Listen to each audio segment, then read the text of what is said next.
1948 भारत का वह दिन जो पूरे दुनिया को हिलाकर रख दिया। नई दिल्ली के बिरला भवन में प्रार्थना चल रही थी। गांधी जी अपने समर्थकों के साथ जा रहे थे, तभी नाथूराम गोडसे ने पास आकर उनके सीने में 3 गोलियां दाग दी। गांधी जी गिर पड़े और उनके मुंह से आखिरी शब्द था, हे राम। लेकिन सवाल ये उठता है, आखिर क्यों? गोडसे ने ऐसा क्यों किया? उनकी क्या दुश्मनी थी? चलिए शुरू करते हैं।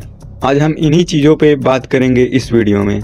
नाथूराम विनायक गोडसे का जन्म 19 मई 1910 को पुणे के पास बारामती में हुआ था।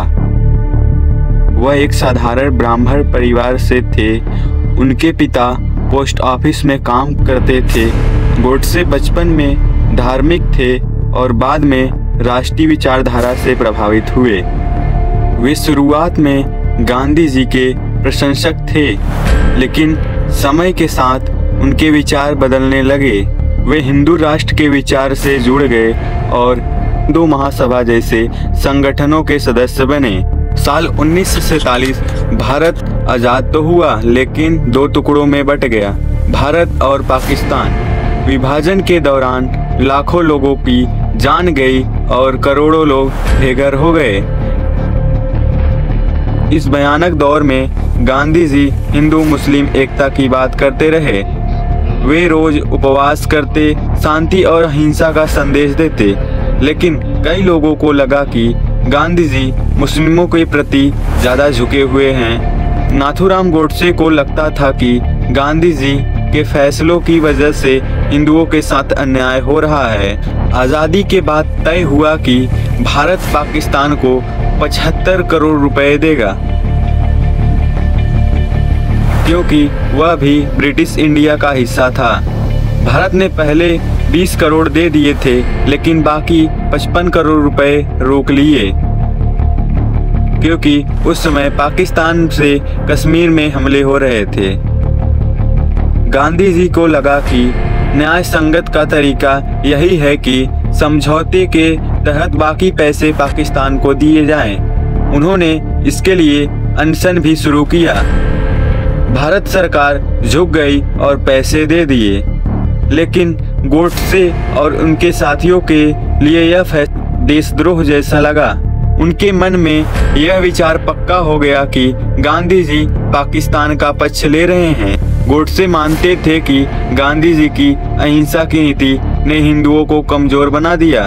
वह कहते थे कि गांधी जी हमेशा मुसलमानों को खुश करने की कोशिश करते हैं, जबकि हिंदुओं के दर्द को अनदेखा करते हैं। उनका मानना यह भी था कि गांधी जी के कारण भारत का विभाजन हुआ और अगर गांधी जी को नहीं रोका गया तो हिंदू समाज और भी कमजोर हो जाएगा। गोडसे और उनके साथी नारायण आप्टे, विष्णु करकरे, मदन लाल पहवा जैसे लोगों ने गांधी जी की हत्या की योजना बनाई। पहली कोशिश दिल्ली में जनवरी 1948 की शुरुआत में असफल रही, लेकिन 30 जनवरी 1948 की शाम दिल्ली के बिरला भवन में गांधी जी रोज की तरह प्रार्थना सभा में जा रहे थे।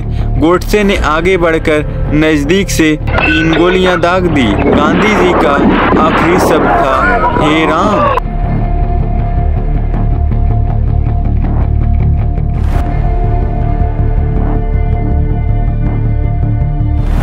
और उस समय पूरे देश में शोक और गुस्सा फैल गया। लोगों ने गोडसे और उसके साथियों को गिरफ्तार कर लिया। ट्रायल चला और गोडसे ने अदालत में खुलकर कहा कि उसने एक काम क्यों किया है। उसने कहा, मैंने गांधी जी की पूजा की थी, लेकिन अब मुझे लगा कि उनकी नीतियां देश के लिए घातक हैं। गोडसे ने खुद को देशभक्त बताया और कहा कि उसने देश को बचाने के लिए यह कदम उठाया, लेकिन अदालत ने उसे हत्या का दोषी माना और 15 नवंबर 1949 को नाथूराम गोडसे और नारायण आप्टे को फांसी दे दी। गांधी जी अहिंसा, प्रेम और क्षमा के प्रतीक थे। उनका मानना था कि हिंसा कभी किसी समस्या का समाधान नहीं हो सकती।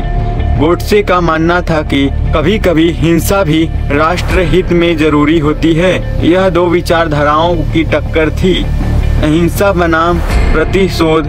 आज भी यह बहस जारी है, क्या गोडसे गलत था या उसकी नाराजगी जायज थी। इतिहासकार कहते हैं कि गोडसे की सोच केवल एक पक्षीय गुस्सा थी।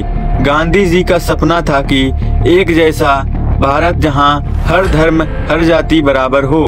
अदालत में अपने अंतिम बयान में गोडसे ने कहा, मैंने गांधी जी को इसलिए मारा क्योंकि मैं उनसे असहमत था। मुझे लगा कि वे मुस्लिमों को बचाने के चक्कर में हिंदुओं को नुकसान पहुंचा रहे थे।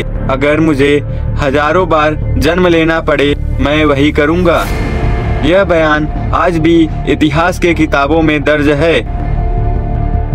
गांधी जी की हत्या ने देश को झकझोर दिया, लेकिन उनकी मौत ने उनके विचारों को और मजबूत किया। अहिंसा ही सबसे बड़ा हथियार है, यह सोच आज भी दुनिया में गूंजती है। गोडसे ने गोली चलाई थी, लेकिन गांधी जी के विचारों को मार नहीं सका। इतिहास हमें यही सिखाता है कि असहमति भी सम्मान से की जा सकती है। विचारों की लड़ाई शब्दों से लड़ी जानी चाहिए, गोलियों से नहीं।